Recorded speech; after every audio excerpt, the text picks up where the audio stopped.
The argument I chose was argument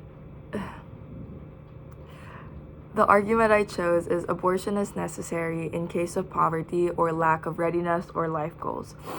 So this argument is basically claiming that when the mom it has poverty or isn't physically or emotionally or like financially ready or has different like life goals to pursue, abortion should be a viable options for this mom because it is hard to raise a child and the hardship that child will have to go through if she does push through with the pregnancy, and therefore abortion is seen as a solution to prevent suffering or lower quality of life.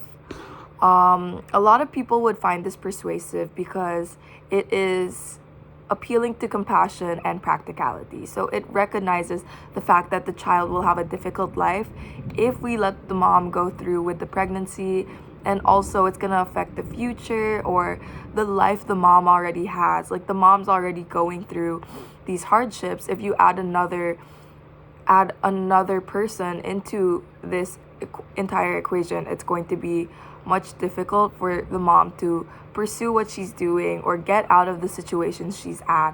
And many might also see that abortion is a prevention to a cycle of poverty for both the parent and the child.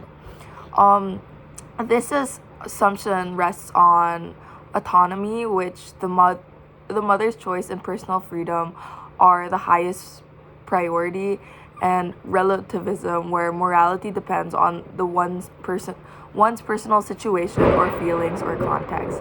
So, it focuses on the fact that we have to prioritize the mom and the mom's life while also understanding that like the situation that comes into play is very important in this. So, the view of life this is based on is most close with utilitarian view, where like the beliefs that actions are right if they maximize happiness or minimize suffering, and the value of an unborn child is weighed against the potential hardships it may cause. So like basically it's saying how it focuses on how we have to like maximize the most out of the situation or like do what's best for the situation, and that's why they think like abortion is valid.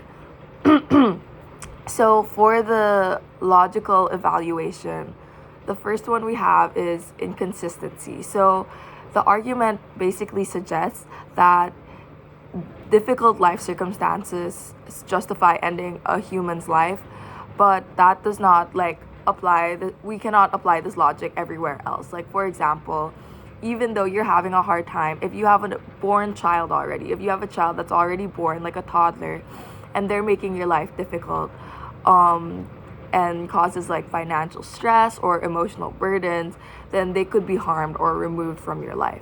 So the inconsistency reveals that the argument quietly assumes that the unborn is not yet a human being with rights. However, like just because they haven't been born yet doesn't mean that they're not able to have the same rights that a born baby should have. The argument assumes that the fetus is not a person, therefore can be aborted, and to say that abortion is justified just because the child causes a burden only works if the unborn child is assumed to be less valuable or non-human.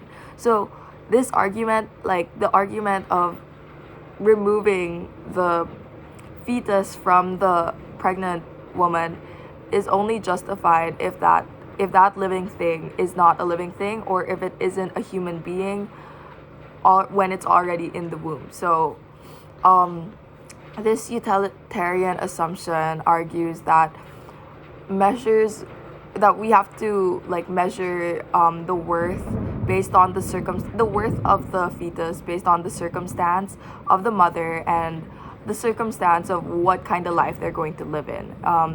So the hardship that the mother is going to go through, and the hardship that the soon to be born fetus is going to be temporary when ending a life is irreversible. So if you abort the baby, you can never like do anything to have that child that you aborted come back. But if you have hardship, you could always like try your best to get out of that situation. And the logic defines personhood based on circumstance, making human value unstable and subjective. So for the ethical evaluation, what views of human life underlies this argument is that human life is conditional and depends on whether the parent feels like ready or emotionally stable or financially capable, and that life is valuable only if it fits somebody's plans or situation, or it's like already planned, right? And then another thing is life becomes instrumental. The unborn child is treated as an instrument for maximizing the mother's well-being. If the child threatens life goals or comfort, the life can be ended. Like if it's threatening the plans that the mother has, then it should be okay for that child to just not be on this earth anymore. And the mother's control over her future is prioritized over the unborn child's rights to life. So while autonomy is important, we do not treat autonomy as unlimited in other moral cases, especially when another human life is involved. So even though we should prioritize, our life, our careers, and our well-being, we should also not make it affect the rights of somebody born or unborn. For the Christian worldview evaluation, the biblical principles that challenge this argument is how every human, including the unborn, bears God's image and therefore has inherent dignity that does not depend on circumstance, which is basically Genesis 1:27. Even though this baby isn't born yet, it has already God already has a plan for this life, and we cannot take away the life that it could have and murder it, even though it's going to not affect, if we do murder it, it's not going to affect our life. But if it is going to affect our life, God has sent this human life as a blessing. And for the next one, it's God forms each person in the womb and knows them before birth. Their value is intrinsic and not situational, which is basically in Psalm 139 from verses 13 to 16. So basically, even though people might say that human life only starts when they are born, it specifically says in the Bible that the human life is God already knows you in the womb. So before you were even born, God already knows who you are, the life you're going to live. So it's not correct for us to just be oh, it's not a human life, it's not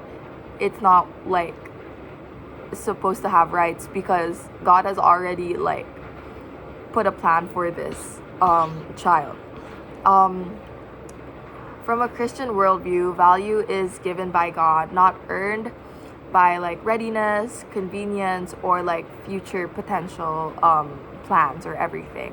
And just because that you are facing hardship does not erase the person's worth. And a child's right to life does not depend on the parent's financial situation. A child's right to life does not depend on their mental stability, and that we should find ways to continue to protect this life, because it's not supposed to be seen as we're not supposed to have abortion as a way to eliminate or relieve somebody of a burden of having a child, and we should continue to see them as a blessing, even though it come as a surprise. So the pro-choice argument that abortion is needed because of poverty or lack of readiness is persuasive, but it appeals to compassion and autonomy. However, it resists the assumption about human value that makes personhood conditional and subjective. So logically, it relies on unproven premises and inconsistencies and assumptions on how this life is going to live their life, or how they are going to be, how they're going to grow up, or the conditions they're going to live in. And from a Christian worldview, this this argument fails because it contradicts the instinctive worth of all people made in the image of God. So that is all. Thank you.